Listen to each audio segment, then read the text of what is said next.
تبت يدا أبي لهب وتب ما أغنى عنه ماله وما كسب صدق الله مولانا العظيم وصدق رسوله النبي الكريم ونحن على ذلك لمن الشاهدين والشاكرين والحمد لله رب العالمين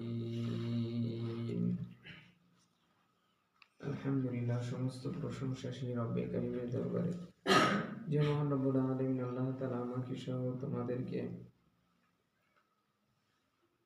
দ্বীনি মজলিসে বসার তৌফিক দান করেছে জন্য সকলেই পড়ে নেই আলহামদুলিল্লাহ। শুধু তাই নয়, তোমরা হলো এই জামানার শ্রেষ্ঠ মানুষ, তোমরা এই জামানার শ্রেষ্ঠ মানুষ। তোমাদের মতো আল্লাহ তাআলার কাছে প্রিয় মানুষ আর এই দুনিয়াতে আর একটাও নেই। তাই তোমরা বড় সৌভাগ্যবান, তোমরা বড় সৌভাগ্যবান। দেখো, যে এই যে আমার তোমার ভিতরে জান আছে না, জান যদি না থাকে তাহলে তোমাকে মানুষ মৃত্যু বলবে না? মারা যায়, তোমার লাশটা কি থাকবে? হ্যাঁ, কি হবে? পচে যাবে, তাই না? একটা ঘটনা হয়েছে, কমন? হ্যাঁ, কমন। আচ্ছা, কই তাইলে হযরত ওমর ফারুক রাদিয়াল্লাহু তাআলা আনহুর জামানায়, কার জামানায়? ওমর ফারুক রাদিয়াল্লাহু তাআলা আনহুর জামানায়। ওমর রাদিয়াল্লাহু তাআলা আনহু কে জানো? হ্যাঁ, কেউ জানো না? রাসূল সাল্লাল্লাহু আলাইহি ওয়াসাল্লামের শ্রেষ্ঠ চারজন সাহাবী। কয়জন? সবাই শ্রেষ্ঠ, কিন্তু তার মধ্যে সবচেয়ে বড় যে চার সাহাবী, তাদের দ্বিতীয় নাম্বার হলো হযরত ওমর ফারুক রাদিয়াল্লাহু আনহু। বুঝাইতে পারছি এখন? অর্থাৎ রাসূল সাল্লাল্লাহু আলাইহি সাল্লাম, মনে করো তোমরা যেটা বুঝবে সেটাই বলি, যে রাসূল সাল্লাল্লাহু আলাইহি ওয়াসাল্লাম প্রেসিডেন্ট ছিল। কি ছিল? রাজা। কি মনে করো? রাজা। রাসূল সাল্লাল্লাহু আলাইহি সাল্লাম দুনিয়া থেকে চলে যাওয়ার পরে তারপরে কি হয়েছে তা কি জানো? আব্দুল্লাহ জানো তারপরে কি হয়েছে? জানো না? তুমি জানো না? তারপরে হয়েছে, তার নাম হলো হযরতে আবু বকর সিদ্দিক রাদিয়াল্লাহু তাআলা আনহু।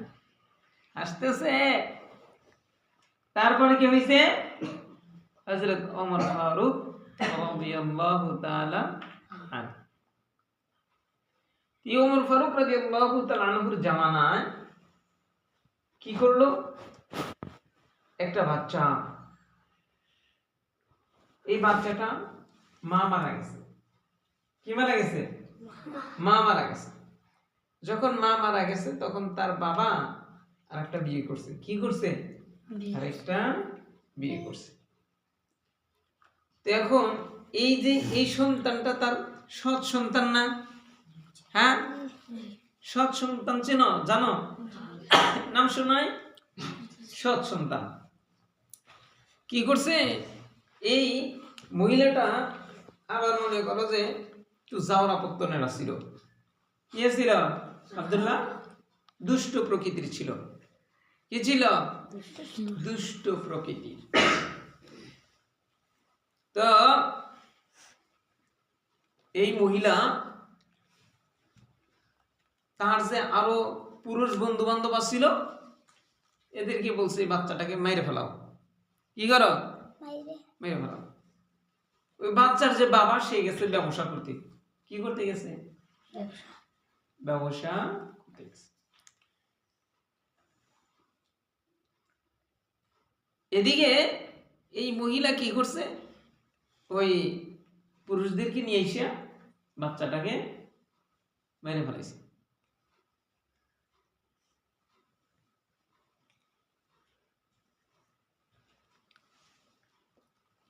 তাহলে বাচ্চাটাকে যখন মাইরা ফেলাইলো, বাবা, বাবার কেমন লাগতে পারে? বাবা, তোমাকে যদি কেউ এখন মাইরা ফেলা, তোমার বাবা মায়ের কেমন লাগবে? ওই যে কেদা জানে, তাই না? কেমন পাগল হয়েছিল না মায়?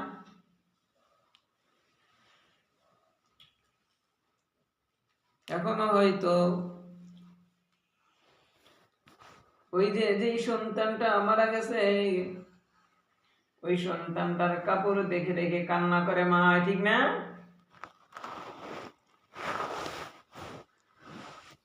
সন্তানটাকে মারিয়াই ক্ষান্ত হয় নাই, সন্তানটাকে কি করছে? সন্তানটাকে নিয়ে জঙ্গলের ভিতরে একটা কূপের মধ্যে ফেলাইয়া দিছে। কোথায়? কূপের মধ্যে।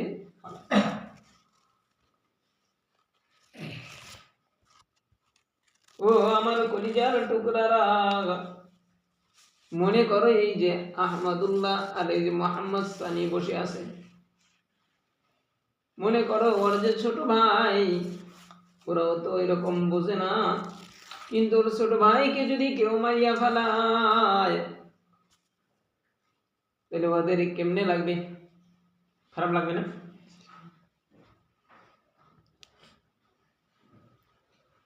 যখন এই সন্তানটাকে মারিয়া ফেলাইয়া ওই যে কূপের মধ্যে ফেলাইয়া দিছে, বাবা যখন বাড়িতে চলে আসছে, সন্তানকে যখন পায় না, তখন বাবা তো পাগল পাড়া হয়ে গেছে, এদিক ওদিকে যায় কিন্তু সন্তানকে খুঁজে পায় না। সন্তান যে কত মায়ার, আরে এখনো তো দেখি মাকে ফোন দিলে ওই দিক থেকে বলে বাবা কেমন আছো। ওই মাটা যেদিন বাবা দুনিয়া থেকে চলে যাবে রে, সেই দিন আর কেউ বলবে না এই যে ছেলেটাকে মা নিয়ে এসে এসে কান্না করে, কিন্তু বুঝে না মা যে কি জিনিস, মা যে কি জিনিস বুঝে না। একটা তো আজীব একটা ঘটনা শোনার আমার মনে পড়ে গেল, আজীব ঘটনা। ছেলেটা গার্মেন্টসে চাকরি করে। কোথায় চাকরি করে?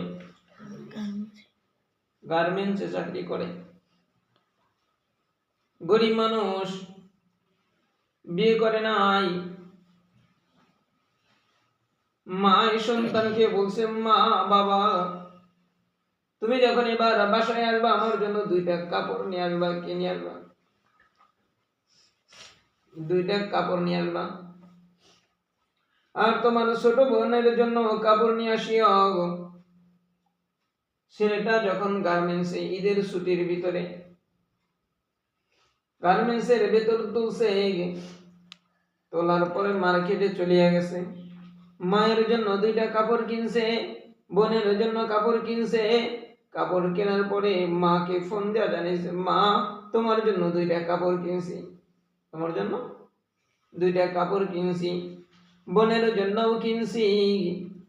এটা বলিয়া যখন সদরঘাট চলিয়ে গেছে। কোথায়? সদরঘাট চলিয়ে গেছে।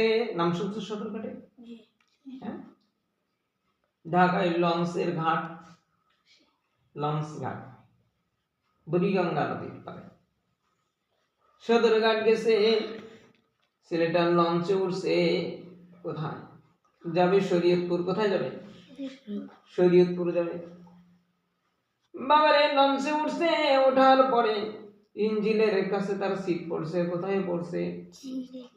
ইঞ্জিনের কাছে সিট পড়ছে। ওইখানে বসিয়া বসিয়া মাকে ফোন দিছে, মা আমি এখন লঞ্চে উঠছি, হয়তো 2 ঘন্টা 2.5 ঘন্টা সময় লাগবে, কিংবা 3 ঘন্টা সময় লাগবে। ও মা তুমি ঘুমায়ো না, মা তুমি লঞ্চে লোক ছিল প্রায় 380 জনের মতো। কয়জন? 380 জনের মতো। লঞ্চটা যখন চলতেছে যখন ওই মেঘনা নদী বিশাল নদী, প্রায় এদিক থেকে ওই দিক, নদীর ওই দিক প্রায় 3 থেকে 4 কিলোমিটার। কত কিলোমিটার?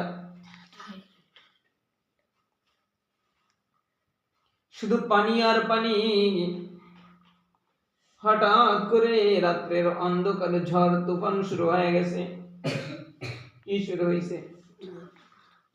ঝড় তুফান যখনই শুরু হয়েছে, ছেলেটাকে মাকে ফোন লাগাইছে, মারে এই যে নদীর ভিতরে লঞ্চটা আসিয়া গেছে, কোন দিকে তাকায় কোনো কিছু দেখা যায় না, ঝড়ের কবলে পড়ে গেছি মা, হয়তো লঞ্চে আর হয়তো যাইয়া তোমার সাথে আর সাক্ষাৎ হবে না, লঞ্চ হয়তো ডুবে যাবে। এই কথাটা যখন বলছে তখন ছেলেটা বের হইতে নিছে, বের হয়ে উপরে যাবে, কিন্তু উপরে কাউকে, নিচের মানুষ উপরে যাইতে দিচ্ছে না, উপরের মানুষ নিচে আসতে দিচ্ছে না। এই অবস্থায় যে যেখানে আছে সেখানেই দোয়া দরুদ পড়া শুরু করিয়া দিছে। মা যখন শুনছে তার ছেলেটা এই লঞ্চের ভিতরে জ্বরের কবলে পড়িয়া ওই যে নদীর ভিতরে বড় কঠিন বিপদে আছে, ওই ছেলেটার বাড়িও ছিল ওই মেঘনা নদীর পাড়ে, ছেলেটার মা এই সংবাদ শুনিয়া নদীতে ঝাঁপ দিছে, আমার সন্তান কোথায় আছে, আমার সন্তানের কাছে আমি চলিয়া যাব। আরে মানুষে কি করছে, মানুষের লোকেরা ওই নদীতে নামিয়া ওই মাকে টানিয়া তুলছে। তখন বলতেছে, ও মা তুমি কোথায় ডুব দাও, তোমার সন্তান মান কোথায় আছে, আর তুমি কোথায় যাব দাও। আর এই মা যখন লঞ্চটা ডুবিয়া গেল, এই যে 300-350 মানুষ ছিল, সেইখান থেকে মাত্র 31 জন মানুষ জীবিত ছিল। কতজন? 31 জন মানুষ বাবা জীবিত ছিল। ওই যে ওই লাশটা 4 দিন পরে যখন মায়ের বাড়িতে চলিয়া গেছে, আরে লাশটা ফুলিয়া বিশাল আকার ধারণ করছে। আমি দেখছি আমার এক চাচার লাশ যখন বিদেশ থেকে দেশে আসছে, আসার পরে আমি দেখছি তার লাশটা এরকম ফুলিয়া গেছে, আর তার চেহারা দেখে চেনা যায় না। এই অবস্থা যখন দেখছে বাড়ির ভিতরে, তখন দুর্গন্ধের কারণে কেউ ওই লাশের কাছে যাইতেছে না। কিন্তু মা পাগল নিয়ে কি করছে, সন্তানটার উপরে গিয়া, আরে সন্তানটার গলা ধরিয়া দেখি একটা ঠোঁট এরকম মোটা হয়ে গেছে, ঠোঁটের মধ্যে চুমা দিছে, আর বলতেছে, ও বাবা তুই না আমার জন্য কাপড় কিনছিলি, তুই না তোর বোনের জন্য কাপড় কিনছিলি, কিন্তু কই সেই কাপড়গুলা। আরে দেখো রে বাবা, দেখো রে সোনারা, একটু খেয়াল করে দেখো, এই মানুষটাও তো মাত্র হয়তো 5 থেকে 6 ঘন্টা আগে কিংবা 4-5 দিন আগেও মার্কেটে যায় কি করছে, কাপড় কিনছে, মায়ের সাথে ফোনে কথা বলছে, কিন্তু তার 2 দিন 3 দিন কিংবা 4 দিন পরে দুনিয়া থেকে বাবা চলিয়া গেছে। তাই ও আমার সোনারা, দুনিয়া থেকে তোমাকে আমাকে সকলকেই চলে যেতে হবে, ঠিক না? চলে যাইতে হবে, কিন্তু আল্লাহ তাআলা আমাকে তোমাকে কিন্তু সুন্দর একটা জায়গায় আনছে, এইখান থেকে তুমি যদি এলেম শিখতে শিখতে মারা যাও, তোমার মারা যাইতে দেরি, কিন্তু তোমার জান্নাতে যাইতে দেরি হবে না। ওই যে বলতেছিলাম ওমর ফারুক রাদিয়াল্লাহু তাআলা আনহুর জামানার ঘটনা, ঠিক না? সন্তানটাকে যখন কি করছে, ওই যে কূপের মধ্যে পালায় দিছে, বাবা পাগল হয়ে গেছে, মদিনার এই জায়গায় ঘুরে ও জায়গায় ঘুরে, কিন্তু সন্তানকে পায় না। ওই কূপের পাশ দিয়ে কিছু মানুষ যখন যাওয়া শুরু করছে, দেখে ওই কূপের ভিতরে মাছি ভিন করে, যখন মাছি ভিন করে এরকম কূপের ভিতরে তাকায় দেখে যে কূপের ভিতরে কূপটা শুকায় গেছে, কিন্তু কূপের ভিতরে কি জন্য দেখা যায়, কি জন্য দেখা যায়, মনে হয় যেন একটা বাচ্চা পড়া আছে, মনে হয় যেন একটা বাচ্চা পড়া আছে। এই খবরটা যখন বাবার কানের ভিতরে চলিয়া গেছে, বাবা দৌড়ায়া সেই মরুভূমির সেই কূপের কাছে চলিয়া গেছে। কূপের কাছে যায় দেখে যখন একটা বাচ্চাই তো দেখা যায়। এই কথাটা যখন ওমর ফারুক রাদিয়াল্লাহু তাআলা আনহুর কাছে চলিয়া গেল, ওমর ফারুক রাদিয়াল্লাহু তাআলা আনহু কিছু লোক পাঠাইল, লোক পাঠানোর পরে ওই যে যারা মারছিল এদের ভিতরে কয়েকজন সেখানে গেছে, এদের ভিতরে কয়েকজন সেখানে গেছে। যাওয়ার পরে ওইখানে কি করছে, যখন রশি নামায় দিবে, তখন ওই যারা মারছে তাদের একজন বলে যে আমাকে নামায় দেন, আমাকে নামায় দেন। পরে কি করছে, এই বেচারা নামছে, নামার পরে কি করছে, কূপের মধ্যে নামার পরে কূপটা বড় অন্ধকার, ভালো করে কিছুই বোঝা যায় না, সে কি যেন করে, কি যেন করে, আর বলে কই কিছু তো দেখি না, কিছু তো দেখি না। অর্থাৎ উনি কি করছে, কূপের ভিতরে এক জায়গায় মাটির নিচে ডেকে আবার দাবাই দিছে, মাটির নিচে কি করছে, দাবাই দিছে, এনে কই কই কিছু নাই, কিছু নাই। পরে উঠে গেছে, উঠে যাওয়ার পরে কি করছে, ওমর ফারুক রাদিয়াল্লাহু তাআলা আনহু আরেকজনকে নামায় দিছে, আরেকজনকে নামায় দেওয়ার পরে দেখে এইখানে হাতের খামসির দাগ, কিসের দাগ, খামসির দাগ। পরে খামসে খামসে সেইখান থেকে মাটি সরাইয়া দেখে সেই সন্তানের লাশ, সেই শিশু সন্তানের লাশ, লাশটা উঠায় নিছে, ওমর ফারুক রাদিয়াল্লাহু তাআলা আনহুর কাছে নিয়ে গেছে। নিয়ে যাওয়ার পরে ওই যে যেই ব্যক্তি লাশটাকে গুম করছিল, ওই যে লাশটাকে মাটির নিচে প্রথমে রশিদে নামলো না, নামার পরে মাটির নিচে দাফন করলো, তাকে ডাক দিয়ে গেছে। ডাক দিয়ে নেওয়ার পরে তখন বলে এখন সত্য কথা বলো, এখন সত্য কথা বলো। তখন বলে হ্যাঁ আমরাই মারছি, আমরাই মারছি।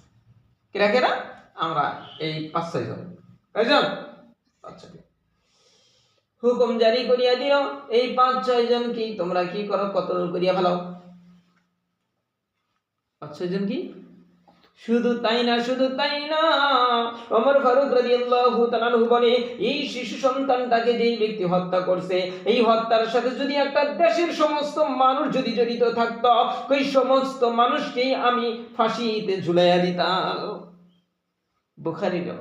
বুখারীতে আসছে, কোথায় আসছে, তাহলে মানুষকে যে কষ্ট দেয়, এই যে মানুষকে যে তোমরা মানুষের জুতা নিয়ে কষ্ট দাও, মানুষকে যে বকা দাও, এটা কি জানাতেনও পাপ, মহাপাপ। কি পাপ, মহাপাপ। তো এই কারোর সাথে ঝগড়া করা যাবে না, কাউকে কষ্ট দেওয়া যাবে না, বুঝে দিতে পারছি কি, কষ্ট দেওয়া যাবে না। আর একটা ঘটনা মনে হচ্ছে, কম এই সময় কতটুকু আছে, 26 আরেকটু কই, হ্যাঁ। ওমর ফারুক রাদিয়াল্লাহু তাআলা আনহুর জামানায় আরেকটা বিচারের ঘটনা ঘটে, আরেকটা বিচারের আরেকটা মনে হয়ে গেছে।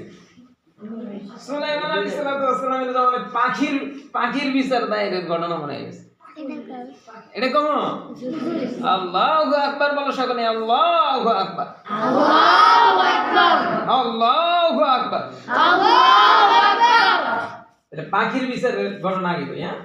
সুলাইমান আলাইহিস সালাতু ওয়াস সালামের কাছে একটা পাখি গেছে, কি গেছে, একটা পাখি যে বিচার দায়ের করছে যে হে আল্লাহ তাআলার নবী, এই যে একটা লোক এর একটা গাছে অনেক উপরে কি আছে, আমার একটা বাসা আছে, কি আছে, আমার একটা বাসা আছে, সেই বাসা আমি ডিম পারি, এই ডিম খেয়ে ফেলায়, ডিম নিয়ে নিয়ে কি করে, খেয়ে ফেলায়, কিংবা বাচ্চা হয়, বাচ্চা উড়াল শেখার আগেই খেয়ে ফেলায়, বাচ্চা উড়াল শেখার আগেই কি করে, খেয়ে ফেলায়। তখন বলছে তাহলে কি করতে পারি, কয় না এটার বিচার করা লাগবে, এটার বিচার করা লাগবে। পরে ঠিক আছে, তাকে ডাক দিয়ে আনছে, আনার পরে তখন বলছে এই তুমি আর ডিম কিংবা বাচ্চা খাও না, ডিম কিংবা বাচ্চা খাও না। কিন্তু তারপর আবার খাইছে, আবার পাখি যে বিচার দাঁড় করছে। সুলাইমান আলাইহিস সালাতু ওয়াস সালাম তো পাখির ভাষা জানতো, তা কি জানো, পাখির ভাষা জানতো, আবার বিচার কি শুনছিলেন, আচ্ছা ঠিক আছে। পরে শোনো, পরে পাখি কি করছে, পরে এই পাখিতে তারপরে যখন আবার যা বিচার দায়ের করছে, এখন সুলাইমান আলাইহিস সালাতু ওয়াস সালাম 2টা জিন পাঠায় দিছে।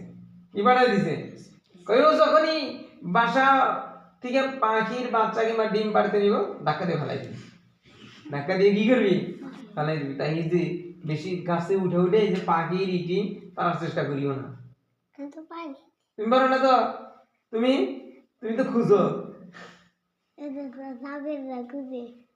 যাবে রাখুছে, হ্যাঁ বড় হলে খাবো না কর গাছ আচ্ছা আচ্ছা ঠিক আছে এটা করো না তাহলে কিন্তু এই যে জিন টিন বসে থাকলে ধরে নিয়ে উড়ালো দিতে পারে ধরে নিয়ে কি দিতে পারে উড়ালো দিতে পারে তো কি করছে এখন জিন যায় অনেক বসে দিছে কিন্তু সে যায় দমছে উঠে বাইরে আবার খাই ফেলেছে আবার যে বিচার তৈরি করছে এ কি করলেন আমার বাচ্চা আবার খেয়ে ফেলেছে পরে ওই দুই জিনকে ডাকছে দুই জিনকে ডাকার পর এই তোমরা কি করলাম এ বারণ করতে পারলাম না আমি না বলছি ওকে ফালাই দিলাম ফালাই দিব কেমনে আমরা ফালাই দিব এদিকে দুই ফেরেশতা আমাকেই ফালাই দিছে দুইজন ফেরেশতা এসে আমাকেই কি করছে ফালাই দিছে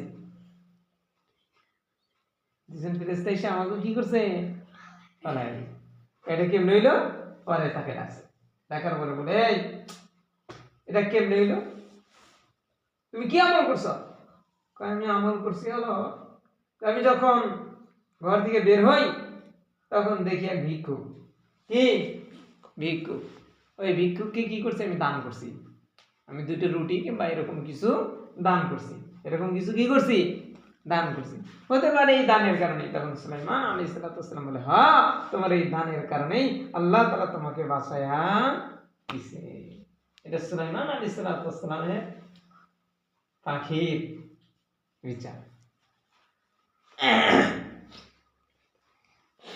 ওমর ফারুক রাদিয়াল্লাহু তাআলা আনহুর জামানায় কি করছে এই তিন চারজন মানুষ একটা মানুষকে ধরে নিয়েছে একটা মানুষকে কি করছে ধরে নিয়েছে ধরে নিয়ে সে কইতেছে একটা যুবক সুঠাম ধীর দিকেই সুন্দর ধরে নিয়ে আসছে ধরে নিয়ে আসার পরে এখন বলতেছে যে ওমর ফারুক রাদিয়াল্লাহু তাআলা আমাদের বাবাকে হত্যা করছে কাকে হত্যা করছে বাবাকে তখন এই যুবকটাকে ওমর ফারুক রাদিয়াল্লাহু তাআলা আনহু ডাক দিলেন এই আসো তুমি কেন তাদের বাবাকে হত্যা করলা তাদের বাবাকে কেন হত্যা করলা তখন যুবকটা বলে যে আমার বাড়ি অনেক দূর আমার বাড়ি মদিনার থেকে অনেক দূর আমার বাড়ি সিরিয়া কিংবা ইয়ামানের কথা বলছে আমি সেইখান থেকে আসছি আপনার কাছে আমি মদিনায় আসছি একটু ব্যবসা বাণিজ্য করার জন্য কি করার জন্য এরকম মনে করেন কিন্তু আমি যখন এই দীর্ঘ রাস্তা পাড়ি দিতেছিলাম আমার একটা উট ছিল কি ছিল আমার একটা উট ছিল আমি এই যে মদিনার থেকে এই যে 6 থেকে 7 কিংবা 8 কিলোমিটার দূরে একটা বাগানের পাশে আমি উটটা বাড়িয়ে আমি কি করছি শুয়ে গেছি আমি বড় ক্লান্ত হয়ে গেছি কয়েকদিন যাবত আমি কি করতেছি সফর করতে করতে আমি ক্লান্ত হয়ে গেছি আমি উটটা ওই সাইডে বাঁধিয়ে রাখি আমি এখানে শুয়ে গেছি ঘুমাই গেছি ঘুম থেকে উঠিয়া দেখি যে আমার উটটা নাই আমি এখন কেমনে মদিনায় আসবো আবার আমি কেমনে সিরিয়া কিংবা ইয়ামান চলে যাব এই টেনশন মাথায় ঘুরপাক খাচ্ছে আমার ছোট ছোট বাচ্চাগুলা বাসায় রেখে আসছি আমার মা বাবা বাসায় রেখে আসছি আমি যখন উটটা পাইলাম না এদিক সেদিক খুঁজতে খুঁজতে যায় দেখি যে একটা জায়গা সেইখানে ছোট ছোট খেজুরের বীজ খেজুরের চারা এরকম হয়েছে ওইখানে যায় দেখি যে আমার উটটা কে যেন মারিয়া ফেলাইছে কে যেন মারিয়া ফেলাইছে কিন্তু দেখি উটের পাশে একটা বৃদ্ধ মানুষ বসা আমি তখন সেইখানে যায় বললাম যে আম্মি চাচা আমার এই উটটা মারছে কে তখন বলে যে বাবা উটটা তো আমি মারতে চাই নাই কিন্তু দেখো এই যে আমার খেজুরের চারাগুলা নষ্ট করছে যার কারণে আমি কি করছি আমি একটা পাথর দিয়া ডেল দিছি নিক্ষেপ করছি পাথর নিক্ষেপ করার সঙ্গে সঙ্গে ওই উটের মাথার মধ্যে পড়িয়া কি করছে উটটা মরিয়া গেছে উটটা মরিয়া গেছে তখন এই কথাটা যখন যুবক শুনছে, সঙ্গে সঙ্গে কি করছে, ওই মানুষটাকে, ওই বৃদ্ধ মানুষটাকে এমন করে মনে করে একটা আঘাত করছে, এক আঘাতেই দুনিয়া থেকে চলিয়া গেছে। কারণ সে তো বুড়া মানুষ, সে কি মানুষ, বুড়া মানুষ। আর সে তো মনে করে তোমাকে হুজুরের মতো এরকম মনে করো তাকড়া, বুঝছো? তাহলে সে যদি একটা বুড়া মানুষ এরকম করে একটা মারে, মনে করছো বাপ তাই না, কি বাপ তাই না, তাহলে সে কি আর মনে করো উঠে দাঁড়াইতে পারবো? মরিয়া গেছে। মরিয়া যাওয়ার পরে যুবকটাও সেইখানে বসে রয়েছে, হায় হায় আমি কি করলাম, হায় হায় আমি কি করলাম, আমার মাত্র একটা উট মারছে আর আমি ওই মানুষটাকে মারিয়া ফেলাইলাম। ওইরকম বসিয়া রয়েছে, সন্ধ্যা হয়ে গেছে। এমত অবস্থায় ওই সন্তান, ওই বৃদ্ধ ব্যক্তির সন্তানরা তার বাবাকে খুঁজতেছে। খুঁজতে খুঁজতে যখন ওই জমিনের কাছে এসে দেখে যে সেইখানে একটা উট মরা, আর সেই তার বাবাও সেইখানে মারা গেছে, এবং ওইখানে একটা যুবক বসিয়া পাহারা দিচ্ছে। কি করতেছে? যুবক বসিয়া পাহারা দিচ্ছে। এখন ওই যুবককে, ওই বৃদ্ধার সন্তানগুলা ওই যুবককে বলে, ও যুবক, কে আমার বাবাকে মারছে, কে আমার বাবাকে মারছে? তখন যুবকটা বলে যে দেখো ভাই, আমি দূর দেশ থেকে আমি আসছি, আমার উটটা এরকম বাঁধিয়া রাখিয়া আমি ঘুমাই গেছি। যখন আমার উটটা হারিয়ে গেল, আমি খুঁজতে খুঁজতে এখানে এসে পাইলাম। পাওয়ার পরে দেখি আমার উটটা কে যেন মারিয়া ফেলাইছে। তার পাশেই হলো তোমাদের বাবা এখানে বসিয়া ছিল। তোমাদের বাবাকে বললাম যে চাচা, আমার উটটা কে মারছে? তোমাদের বাবা বলল যে তোমার উটটা আমি মেরে ফেলেছি। আমি মারতে চাই নাই, একটা পাথর দিয়ে আমি একটু ঢেল দিছি, ওই পাথরটা লাগে সঙ্গে সঙ্গে পড়িয়া গেল, সঙ্গে সঙ্গে মরিয়া গেল।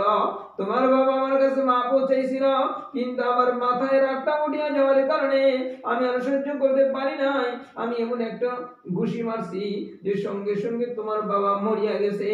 ওই সন্তানগুলা কি করছে? ওই সন্তানগুলা ওই যুবকটাকে এইভাবে ধরিয়া নিয়া হযরত ওমর ফারুক রাদিয়াল্লাহু তাআলা আনহুর কাছে নিয়ে গেছে, যে বলতেছে, হে আমিরুল মুমিনিন, এই ব্যক্তি আমার বাবাকে মারিয়া ফেলাইছে। সেই সময়ের বাবা বিচার ছিল হলো, তুমি যদি কাউকে মারো তাহলে তোমাকে ও মারিয়া ফেলাইব, তোমাকে মারিয়া ফেলাইব, ঘুমায় ঘুমায় ঘুমায় আল্লাহ তোমাকেও মারিয়া ফেলাইব। যখন এই যুবকটাকে নিয়ে গেছে, এই যুবকটা ওমর ফারুক রাদিয়াল্লাহু তাআলা আনহুর কাছে গেছে। যাওয়ার পরে বলে, তুমি কেন মারলা? তোমার উটটা মারিয়া ফেলাইছিল, তুমি যদি তোমার উটটা মারিয়া ফেলাইছিল, তুমি যদি তাকে কিছু না বলতো, তোমাকে একটা উট নিয়ে দেওয়া যেত। কিন্তু যেহেতু এখন তার বাবাকে মারিয়া ফেলাইছ, এখন তোমাকেও কিসাস স্বরূপ তোমাকেও মারিয়া ফেলাইতে হবে। এখন তুমি কি করবা বলো, এখন তুমি কি চাও? তখন বলে যে আমিরুল মুমিনিন, আমি কিছু চাই না, আমি যেহেতু এক মুসলিম ভাইকে আমি মারিয়া ফেলাইছি, তাই আমাকেও মারিয়া ফেলাইব। কিন্তু হে আমিরুল মুমিনিন, আমাকে একটু সময় দেন, আমাকে একটু সময় দেন। আমি দূর দেশ, আমি অমুক দেশে আমার বাড়ি, ইয়ামানকে সিরিয়ায় আমার বাড়ি, আমি সেইখানে যাব, আমার কাছে কিছু মানুষ টাকা পয়সা পাবে, আমি সেইখানে যাওয়ার পরে আমি আমার মায়ের কাছ থেকে বিদায় নিব, আমি আমার বাবার কাছ থেকে বিদায় নিব, আমার বিবির কাছ থেকে বিদায় নিব, আমার ছোট ছোট বাচ্চাগুলো আমি রাখি আসছি তাদের কাছ থেকে বিদায় নিব। আর আমি কিছু টাকা ঋণ আছে, ওই টাকাগুলো আমি দিয়ে আবার টাইম মতো আসিয়া যাইব। তখন বলে যে তোমাকে তো, তোমার কি আপনজন এই মদিনায় কেউ আছে? তখন বলে না, এই মদিনায় আমার আপনজন কেউ নাই। তখন বলে তাহলে তোমাকে আমরা কেমনে এখান থেকে যেতে দেই? তখন বলে যে দেখেন আমি ফিরে আসবো। কয় না, তোমার জিম্মাদারি কে নেবে? তখন সে কাকুতি মিনতি করে ওই যুবক বলে, হে আমিরুল মুমিনিন, আমার আপনজন এখানে কেউ নাই, আমার বাবাও নাই, আমার মাও নাই, আমার ভাইও নাই, আমার বোনও নাই, দেখেন না আমাকে একটু সময় দেওয়া যায় কিনা? আমি টাইম মতো শুক্রবারে জুমার নামাজের আগে আমি এখানে আসিয়া উপস্থিত হইয়া যাব। যুবকটা যখন এরকম কাকুতি মিনতি করে, কিন্তু বিচারক কি দেয়? ফয়সালা দেয় না যে তোমাকে সুযোগ দেওয়া যাবে না। এরই মুহূর্তে বলল যে এই তোমরা কি কেউ আসো, এই উম্মতে মুহাম্মাদি যুবক ছেলেটার জিম্মাদারি কেউ নিবা?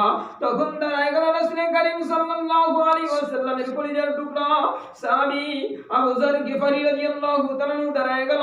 দাঁড়ায় বলতেছে, আমিরুল মুমিনিন, যুবক তার জিম্মাদারি আমি নিলাম, যদি শুক্রবারে না আসে এই যুবকের পরিবর্তে আমাকে হত্যা করিয়ে। যুবকটা চলিয়া গেছে, যুবকটা নিজের এলাকায় চলিয়া গেছে। আর দ্রুতগামী ঘোড়া নিয়া যুবকটা চলিয়া গেছে।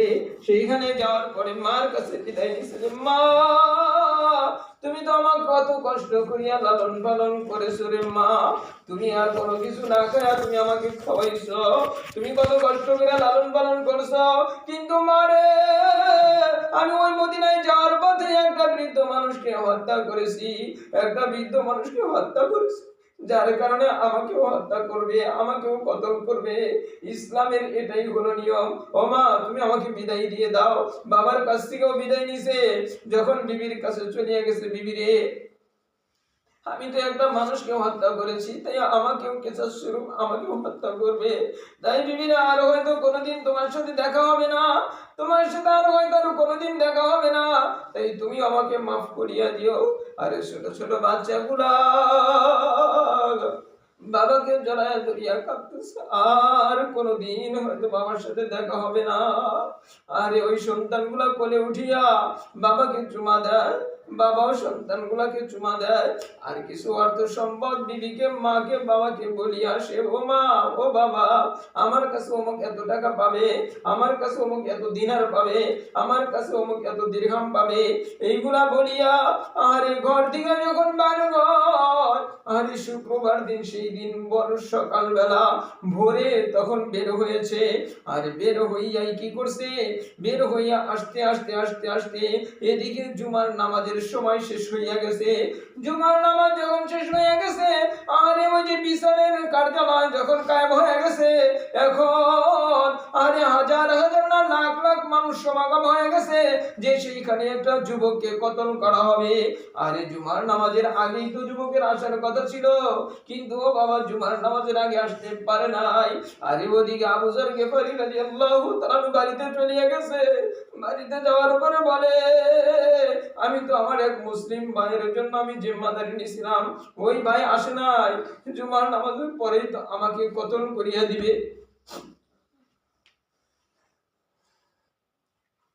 আবু যর গিফারি রাদিয়াল্লাহু তাআলা আরে সে প্রস্তুতি নিয়া আসিয়া গেছে। যখন সব কিছু সিস্টেম হয়ে গেছে, যখন আবু যরকে কি করবে, আবু যরকে কতল করবে, এমত অবস্থায় দেখে যে মদিনার ওই দূর থেকে দেখে একটা ঘোড়া বালু উড়াইতে উড়াইতে কে যেন আসে। তখন আবু যর গিফারি রাদিয়াল্লাহু তাআলা কে সরাইয়া দেয়। আর ওই দিকটা দেখে তো যুবকটা,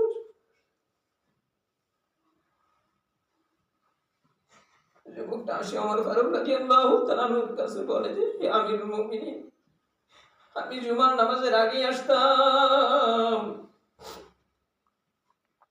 কিন্তু আমার রাস্তায় সমস্যা হওয়ার কারণে, ঘোড়াটা পায়ে ব্যথা পাওয়ার কারণে আমি টাইম মতো আসতে পারি নাই।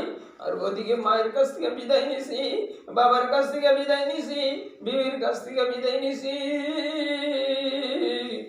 সন্তানগুলো আমার রাস্তার দিকে তাকায়া ছিল, কিন্তু তারপরে আমি সেদিকে তাকাই নাই। আমিরুল মুমিনিন, আমাকে মাফ করিয়া দেন, এখন আমি প্রস্তুতি নিয়ে আসছি, এখন আমাকে কতল করেন।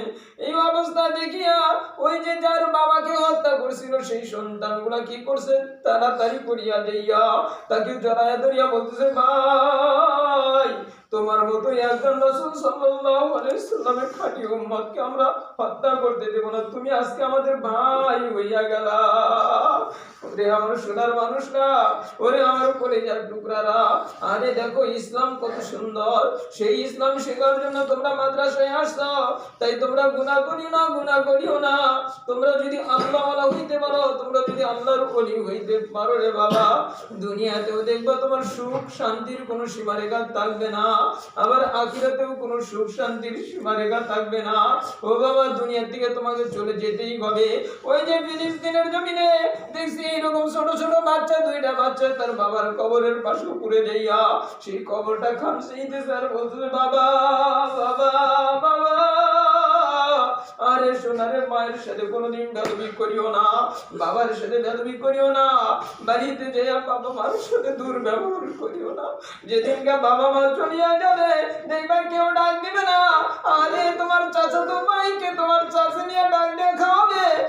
তুমি দেখবা যে তুমি বসে সেখানে দাঁড়াতে পারো, তোমাকে কেউ দেখার নাই।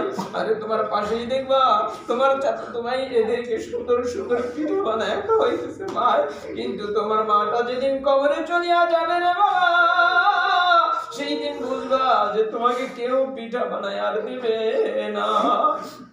ও আমার কলিজার টুকরারা, এই যে দেখো এই যে ভারতের জমিনে এই যে কলিকাতা শিয়ালদা টেঙ্গি রেল স্টেশনের পাশে রে বাবা, ওইখানে একটা মুসলিমদের একটা বস্তি এলাকা আছে। আরে সেইখানে মুসলিমরা গরিব মানুষ, সেইখানে মুসলিমরা বড় গরিব মানুষ। কি করছে ওই হিন্দুরা, কি করছে পুরো এলাকাটাকে এরকম ভাবে বেষ্টনী দিয়া ধরছে। বেষ্টনী দিয়া ধরার পরে বাবা সেইখানে পেট্রোল জ্বালায় দিছে। পেট্রোল জ্বালায়া দিয়া পেট্রোল ডালিয়া দিয়া আগুন ধরায়া দিছে। চতুর্দিকে যখন দাও দাও দাও দাও করে আগুন জ্বলিয়া উঠছে, যখন দাও দাও করে আগুন জ্বলিয়া উঠছে, হাজার হাজার মুসলিম মা বোনেরা ছোট ছোট বাচ্চারা সেইখানে ছিল। একটু দেখো না, একটু খেয়াল করে দেখো, তোমাকে যদি এক জায়গায় রাখিয়া কেউ আগুন ধরায়া দেয় বারে বাবা তোমার কেমন কষ্ট হবে। এরকম যখন ওই বস্তি এলাকাটাকে চতুর্দিক দিয়ে কি করছে আগুন জ্বালায়া দিছে, তখন ওইখানে তো শত শত মানুষ পুড়িয়া পুড়িয়া মরিয়া গেছে। আর ওইখানে একটা মা নাম ছিল সম্ভবত রহিমা, এর একটা 3 বছরের একটা বাচ্চা ছিল, সেই বাচ্চার নাম ছিল আব্দুল্লাহ। সেটা তার কোলে, আবার তার পেটে আবার আরেকটা বাচ্চা, তার পেটটা হয়তো 9 মাসের বাচ্চা পেটের ভিতরে। আর ওই ছোট বাচ্চাটাকে নিয়ে আব্দুল্লাহকে নিয়ে যখন মাটা দৌড় দিছে, মাটা দৌড় দিয়া দৌড়াইতে কেমনে পারে তোমরা তো বাবা দেখছো, যেই মায়ের পেটের ভিতরে বাচ্চা থেকে এরকম পেটটা যখন ফুলিয়া যায় সে কি আর দৌড়াইতে পারে? তারপরে ওই আব্দুল্লাহ আরে সন্তানের মায়া, সন্তানের মহাব্বত, ও বাবা কোনোদিন মাকে কষ্ট দিও না, বাবাকে কষ্ট দিও না।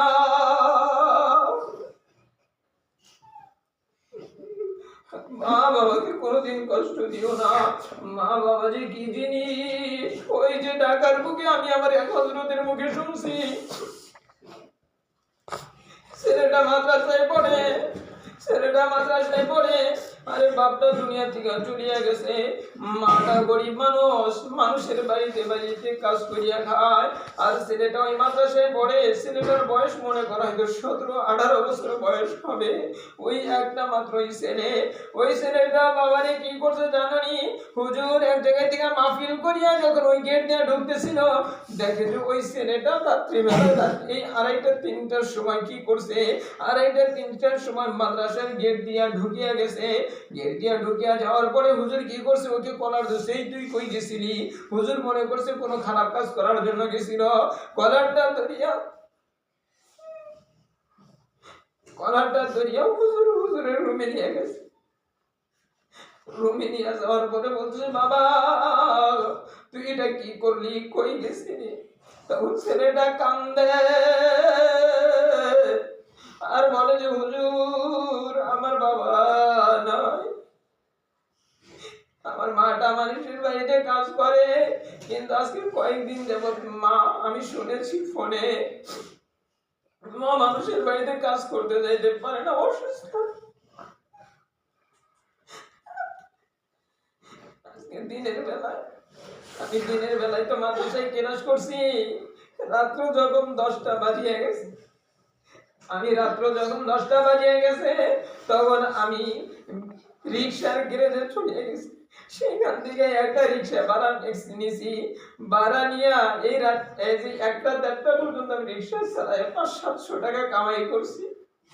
আমি আমার মায়ের জন্য দেখেন এই 700 টাকা কামাই করে আমার মায়ের জন্য দেখেন ওষুধ কিনে নিয়ে আসছি। ও বাবা দেখো তারা এরকম কষ্ট করে তারা লেখাপড়া করে, আর তোমার মা কত কষ্ট করিয়া সকালবেলায় রান্না করিয়া দেয়, আর তুমি মাদ্রাসায় বসিয়া সময়টা নষ্ট করো। আর দাও ওই সন্তানটা রাত্রিবেলায় সারাদিন মাদ্রাসায় পড়ে, রাত্রিবেলায় রিক্সা চালায় মায়ের জন্য ওষুধ কিনে পাঠায়া যায়। ও বাবা আমি তোমাদেরকে পায়ে ধরে বলি, তোমাদেরকে করজোড়ে অনুরোধ করিয়া বলি রে বাবা কোনোদিন গুনার কাজে যাও না। যারা ভালো ছাত্র তাদের সাথে সাথে তুমি থাকার চেষ্টা করবা, সব সময় মাদ্রাসায় থাকার চেষ্টা করবা। সব সময় নিজে আমল নিয়ে চলার চেষ্টা করবা, কারোর সাথে ঝগড়া করবা না, কাউকে কষ্ট দিবে না বাবা। ওই যে বলতেছিলাম ওই মাটা কি করছে, আরে পেটটা এরকম উঁচু হয়ে গেছে, তারপরে ওই সন্তানটা 3 বছরের বাচ্চাটা আব্দুল্লাহ কোলে নিয়ে মাটা দৌড়াইতেছে। আরে ওই হিন্দুর বাচ্চা, হিন্দুরা কি করছে, ওই মাটাকে যখন দেখে যে 3 বছরের বাচ্চা আব্দুল্লাহকে নিয়ে দৌড়ায়, ওই কি করছে ওই শয়তানরা, হায় আব্দুল্লাহকে ছোট 3 বছরের বাচ্চা, দেখো না আমাদের তাওসিন কেমনে করে চায়া থাকে, কেমনে করে তোমাদেরকে দেখিয়ে দিই।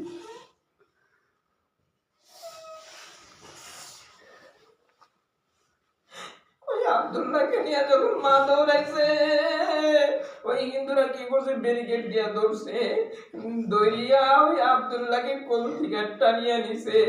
আজ যখন হয়তো কোল থেকে টানিয়ে নিছে, তখন মনে হয় আব্দুল্লাহ হাসতেছে।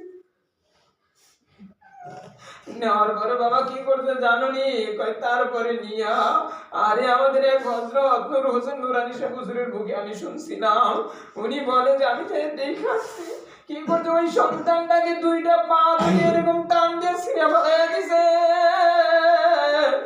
শুধু তাই না, ওই মায়ের পেটটা কি করছে, এরকম ত্রিশূল, এরকম 3 চক্কাওয়ালা ওদের কাছে একটা লোহানি থাকে, ওইটা দিয়ে মায়ের পেটটা পারিয়া ফেলাইছে। পারিয়া ফেলাই বাবা শেষ হয় নাই, তারপর কি করছে, সেইখানে পেটে থেকে ওই বাচ্চাটা টান দিয়া বের করিয়া, ওই যে 9 মাসের যে পেটের ভিতরে বাচ্চা ছিল, ওই বাচ্চাটা বের করে আগুনের মধ্যে নিক্ষেপ করিয়া দিছে। ও বাবা, তুমি জানো না আমার তোমার চতুর্দিক দিয়ে শুধু শত্রু আর শত্রু। আল্লাহকে বন্ধু বানাও, গুনাহ করিও না, নেকের আমল বেশি বেশি করার চেষ্টা করো, কারোর সাথে দুর্ব্যবহার করিও না। আল্লাহ তাআলা আমাকে সহ তোমাদের সকলকে তৌফিক দান করুন। আলহামদুলিল্লাহি রাব্বিল আলামিন। والصلاة والسلام على محمد وآله وأصحابه أجمعين. ربنا تقبل منا إنك أنت السميع العليم وتب علينا إنك أنت التواب الرحيم. رب كريم তুমি তোমার কুদরতি চোখ দেখো, আমি তোমার কত বড় নালায়েক, আমি তোমার কত বড় গুনাহগার বান্দা, আমি তোমার কত বড় নাফরমান বান্দা। আমারে তুমি দেখো না তোমার কত খাস তোমার প্রিয় বান্দাদেরকে নিয়ে হাত উঠাইলাম। আরে যারা গুনাহ করতে জানে না তাদেরও দেখো না চোখে পানি, তাদেরও দেখো না চোখে পানি।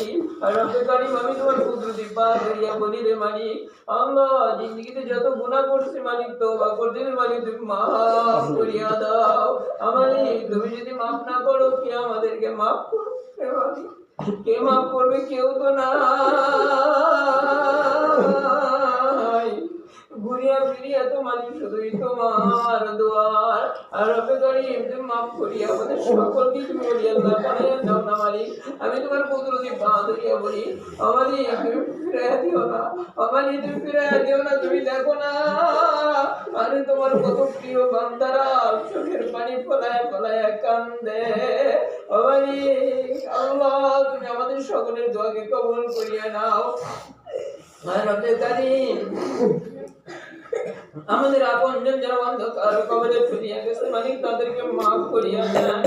মালিক দুনিয়াতে দেখি মাকে বাবাকে যদি কেউ আক্রমণ করে, আর কতজন তাকে ফুটানোর জন্য যায়। আর রব্বে কারীম কবরের মধ্যে যদি আপনি সাপ নামাইয়া দেন, ওই কবরের মধ্যে যদি আগুন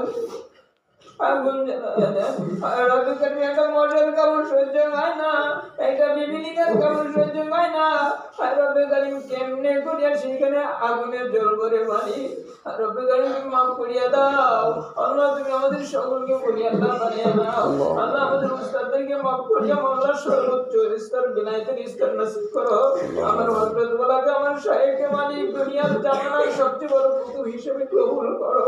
আল্লাহ তার নেক আমাদেরকে নসিব করো। আল্লাহ গুনাহমুক্ত জিন্দেগি নসিব করো।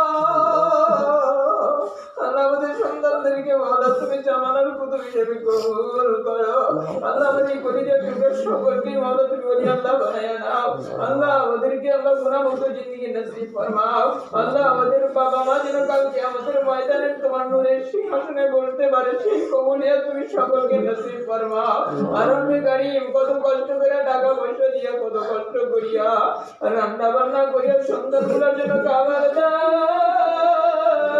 আল্লাহ সেই বাবা মাকে বলো তুমি মাহরুম করো না আর আমি গরিব মাদ্রাসাকে কবুল করে আল্লাহ কবুল করো আল্লাহ আমার গুনাহের কারণে আল্লাহ আমার বিশ্বাসের কারণে আল্লাহ তুমি তোমার এই কোরআনের বাতিকে বন্ধ করে দিও না আর আমি গরিব তুমি মাদ্রাসাকে কবুল করো মাদ্রাসার সকল উস্তাদদেরকে কবুল করো আল্লাহ মাদ্রাসার সকল ছাত্র ছাত্রীদেরকে কবুল করো আর রব্বে গরিব কুদরতি বাদ গিয়ে বলি মালিক তুমি দুয়াটাকে বিধা দিও না মানে আমি যদিও বড় পাপী আর রব্বে গরিব তুমি ফিরে দিও না রে মালিক আল্লাহ জীবনে একটা বার বলো তোমার দান রোজার পাশে গিয়ে সালাতের ব্যবস্থা করে আল্লাহ তোমার ঘর ঘরে জিয়ারতের তৌফিক দিয়ে দিও আল্লাহ এই জমিনে যেন মাওলা একটা তোমার দিনের মার্কাজ কায়েম করতে পারি সেই কবুলিয়ত তুমি নসিব করিও হালাল রুজির মধ্যে তুমি বরকত দিয়ে দিও হারাম থেকে হেফাজত করিও আল্লাহ গুনাহ থেকে তুমি হেফাজত করিও ফিতনা ফাসাদ বালা মুসিবত থেকে তুমি হেফাজত করিও আর রব্বে কারীম আমাদের বিবিদেরকে পবিত্র জিন্দেগি নসিব করো আর রব্বে কারীম আমাদের মা বাবাকে কবুল করো আল্লাহ আল্লাহ কবুল করো মাফ করিয়া দাও কবে যেন ওই মার মুখটা অন্ধকার কবরে